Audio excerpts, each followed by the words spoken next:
5 राज्यों के विधानसभा चुनाव के नतीजे आ चुके हैं। 3 राज्यों में बीजेपी की बड़ी जीत हुई है, जबकि कांग्रेस की जीत सिर्फ एक राज्य तेलंगाना में हुई। 23 में मिली इस जीत को बीजेपी 24 का थ्रिलर बता रही है और 24 के लोकसभा चुनाव में पहले से ज्यादा सीटें जीतने का दम भर रही है। उधर इन नतीजों के बाद विपक्ष के INDIA गठबंधन में उथल पुथल देखने को मिल रहा है। गठबंधन के घटक दल के नेता अलग अलग सुर निकालने लगे हैं। 6 दिसंबर को होने वाली इंडिया गठबंधन की बैठक भी अब टल गई है। बताया जा रहा है कि अब 18 दिसंबर को इंडिया गठबंधन की बैठक होगी। इन नतीजों के बाद जिस तरीके से गठबंधन के घटक दलों के नेता बयानबाजी कर रहे हैं, गठबंधन की एकता पर सवाल उठ रहे हैं, गठबंधन में दरार पड़ने की संभावना जाहिर की जा रही है और इन सब पर बीजेपी चुटकी ले रही है।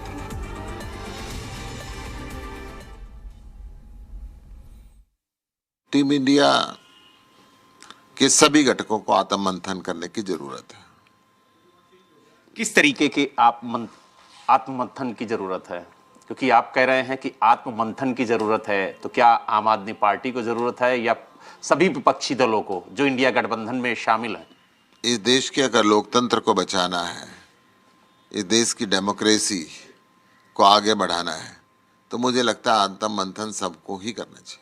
पार्लियामेंट्री लीडर्स की, इंडिया अलायंस के पार्लियामेंट्री लीडर्स की मीटिंग कल शाम में यहाँ पे राजाजी मार्ग पे होगी और कुछ दिन के लिए वो सीनियर लीडर्स की मीटिंग पोस्टपोन किए हैं क्योंकि नीतीश जी की तबीयत ठीक नहीं है, स्टालिन जी के यहाँ फ्लड्स आए हुए हैं। ऐसा 3-4 लीडर्स का जो है रिक्वेस्ट किए थे आगे पोस्टपोन करने के लिए, क्योंकि अचानक से अनाउंस कर दिया गया था।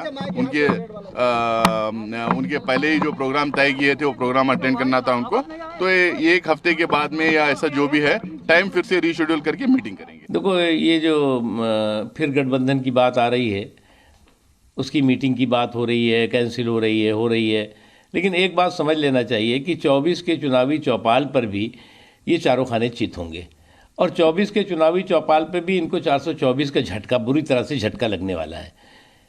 और ये फील्ड के फिसड्डी भी फिक्सिंग की कबड्डी में सफल नहीं हो पाएंगे, बल्कि फेल होंगे, टाइप फिश होंगे। जो खिलाड़ी जिसमें खेल की भावना होगी वो हारने के बाद खड़ा होता है। जो बेईमान होते हैं, भ्रष्ट होते हैं, नफरत फैलाने वाले होते हैं, झूठ बोलने वाले होते हैं, मैनिफेस्टो में झूठ बोलते हैं, वो इतनी बड़ी हार के बाद फिर खड़े होने लायक नहीं होते हैं। वही हो रहा है। भारतीय जनता पार्टी, हमने जहां भी लिखा है, हमने 5 राज्यों को धन्यवाद दिया है। हमको जितना भी वोट मिले हम उसकी समीक्षा करते हैं, उसको जनता का आशीर्वाद समझते हैं। लेकिन कांग्रेस है, विपक्ष है, जो इंडिया अलायंस है, जो घमंडिया गठबंधन है, इन लोगों को सूझ ही नहीं रहा है कि अपना ये अब चेहरा छुपा करके जाए कहां।